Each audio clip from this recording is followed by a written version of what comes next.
Hello, it's me, Billy again, and this is the next video in my OCD ERP experiences. I just had a video session with my counselor yesterday, and I figure I better do this video while everything's still kind of fresh in my mind. A lot of it about what we talked about were kind of some things that had happened to me over the week.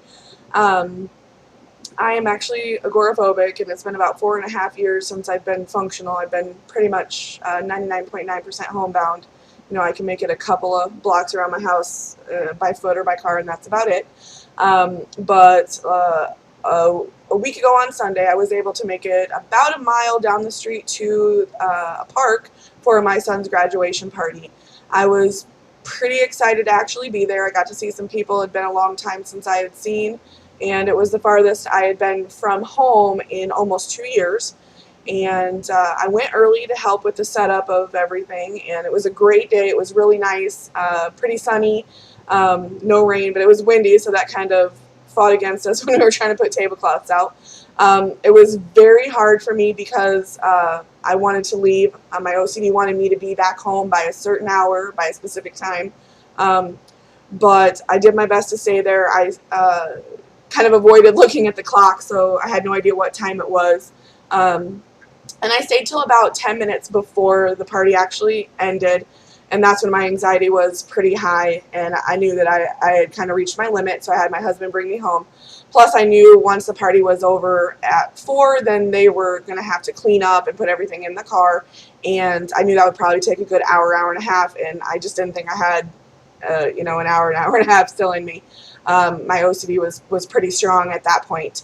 I had to touch a bunch of people and eat food without washing my hands. That was hard.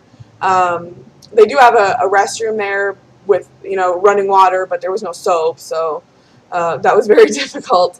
That night I had a pretty rough night, and the next day was kind of still rough, but then the anxiety eventually went down after that. So I was very proud that I was actually able to make it there. My son was pretty happy.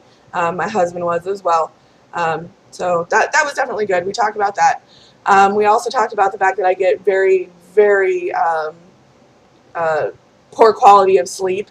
I don't know if that's a combination of anxiety, OCD, and other issues, but usually the longest stretch I get of sleep at a time is like 2 hours at the most. Then I'm up, sleep a little bit, up, sleep a little bit, up, and then, sleep a little bit, up, and that's just how it always is. So I'm almost always tired, and if you combine that with the constant war that I'm waging with OCD in my brain, I'm just always exhausted. She recommended disconnecting from all electronics about an hour before I went to bed, and I said, well, I would just be sitting there because that's kind of all I do. I always have the TV on at night. So she recommended starting with 10 minutes, just disconnecting, and seeing if that helps, kind of getting into a better nighttime routine.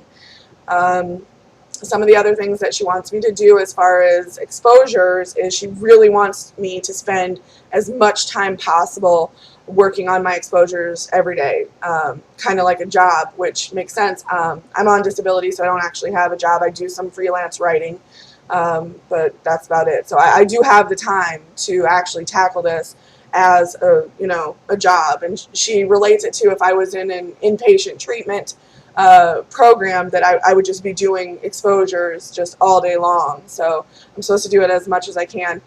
Specifically, the exposures that I chose to work on this time, one is that if I have a word or a phrase that I hear, think, or see that I don't like, I'm going to wait 15 minutes at minimum before I wash my hands. And then my other goal is to only wash my hands once when I do wash them, because often if I hear or see or think a word that I don't like, then I will wash my hands and then again until it feels right, or until I see, good words or think good words or bad words. And I say good words and bad words because OCD has actually labeled them, and I logically realize that there are no good words, there are no bad words. So that those are my goals, is to wait 15 minutes to wash my hands and to only wash my hands once. An additional goal is that I am supposed to push myself into in taking walks, and she wants me to actually get to CVS, which is about 4 blocks that direction, by the next time we talk, which is next Thursday.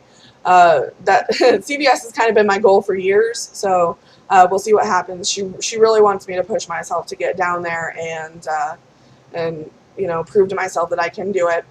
Additionally, she wants me to actually feel my anxiety.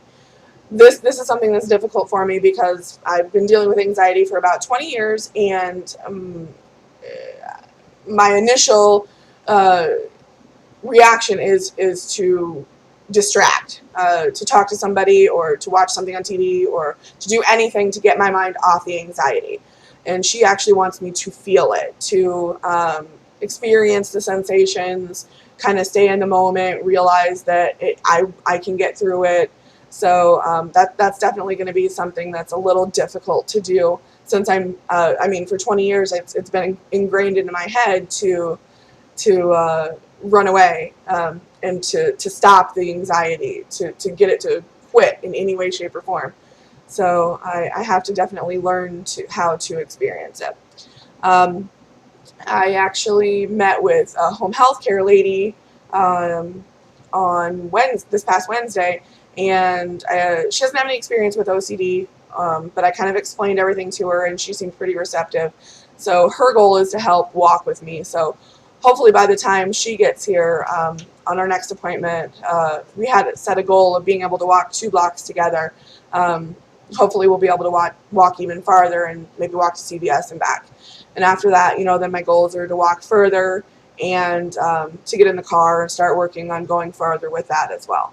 So those are my goals, and that's what I'm going to do. I'm going to try pretty hard to work on them. My anxiety has been kind of high. My OCD is, always there, but sometimes it's worse. But again, I have hope that I can take back control of my life and be functional, be normal, Billy normal, because regular normal is boring anyway, but just more happy. I want to get out there and do the things that I want to do. Grocery shop, as lame as that sounds, go to movies, restaurants with my family, go to parks, and all those fun things. So I have a lot of work to do, and a lot of effort to put into it, but I think that the quality of my life will be a lot better. So thank you for watching my video, and I will update again next week after I meet with my counselor and let you know how things went and let you know what my new goals are.